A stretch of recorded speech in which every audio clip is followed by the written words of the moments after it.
est-ce qu'on peut parler d'échec alors que justement ça fait très longtemps qu'on n'a pas eu qu'un quatrième a pas eu autant de points et que l'OL aussi a pas scoré vraiment autant de points. C'est un bon sujet de discussion. C'est vrai que fondamentalement, il y a quatrième place, donc c'est décevant parce que l'objectif de Ligue des Champions n'est pas atteint. Après, c'est vrai que de scorer autant de points, c'est peut-être une circonstance un tout petit peu atténuante, mais malheureusement, à partir du moment où c'est une compétition et où il y a des gens qui terminent avant nous, voilà quoi, pour moi, scorer 150 points s'il faut, ça reste quand même décevant le classement final. Le système de points, c'est avant tout un classement. C'est-à-dire que ce qui est important, c'est la position que tu as dans le classement. L'écart des points, après, c'est par rapport aux équipes qu'il y a dans ce classement, et le fait que ça soit si serré dans la première partie, c'est aussi lié au fait que ce soit super serré en deuxième partie de classement. Et du coup, c'est juste qu'il y a un écart entre le haut de tableau et le bas de tableau.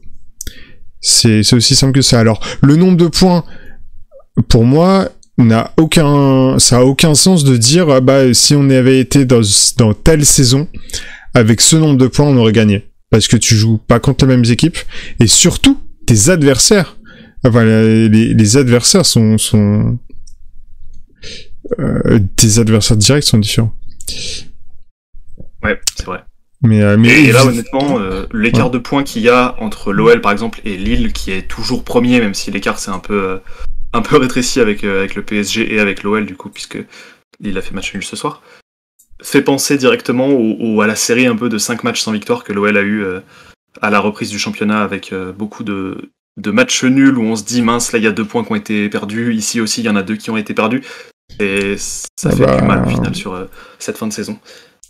C'est sûr que c'est toujours en fin de saison que tu te dis, si on avait pu avoir cette victoire à l'arraché, ça aurait vraiment changé la physionomie. Mais oui, avec des si, évidemment, surtout dans le sport. Ouais, c'est assez cruel, mine de rien, comme fonctionnement. Clairement. Après, oui, C'est cruel, moi, personnellement, mais sur 38 matchs, je vois pas comment ça peut être cruel, tu vois. Sur un match, 90 minutes, ouais, ça peut être cruel. Sur 38 matchs, non. Justement, c'est l'opposé pour moi. Le système de championnat est l'opposé de quelque chose qui est cruel.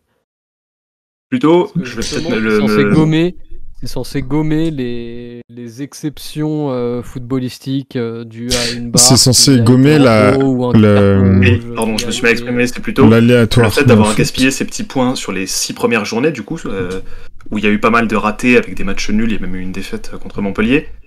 Au final, ils ont été un petit peu occultés par l'énorme série de matchs sans défaite qu'il y a eu en octobre, novembre, même en décembre.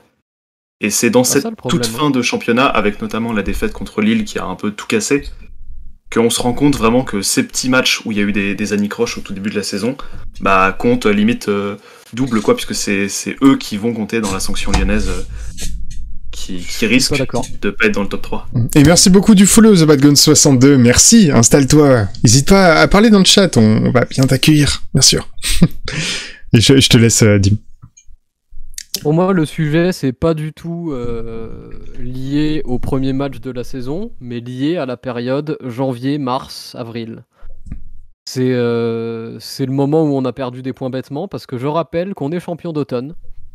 Donc si on est champion d'automne et qu'on continue sur le rythme qui était le nôtre avant d'être champion d'automne, on est probablement champion. Sauf que on a mis 3 mois à se rendre compte que ça ne fonctionnait plus, et 3 mois où on a perdu des points, là effectivement des points bêtement. Et moi personnellement j'ai plus tendance à avoir en tête des points qu'on perd au milieu de la saison, plutôt que des points qu'on perd au début d'une saison où on est en train de mettre en place des choses. Donc moi personnellement je vais clairement pas du tout retenir les points des quelques premiers matchs du championnat, surtout que par exemple l'effectif n'était même pas complètement construit, donc vraiment ça c'est pas pour moi ce qu'il faut retenir, surtout que comme je l'ai déjà dit, ça nous a pas empêché d'être champion d'automne.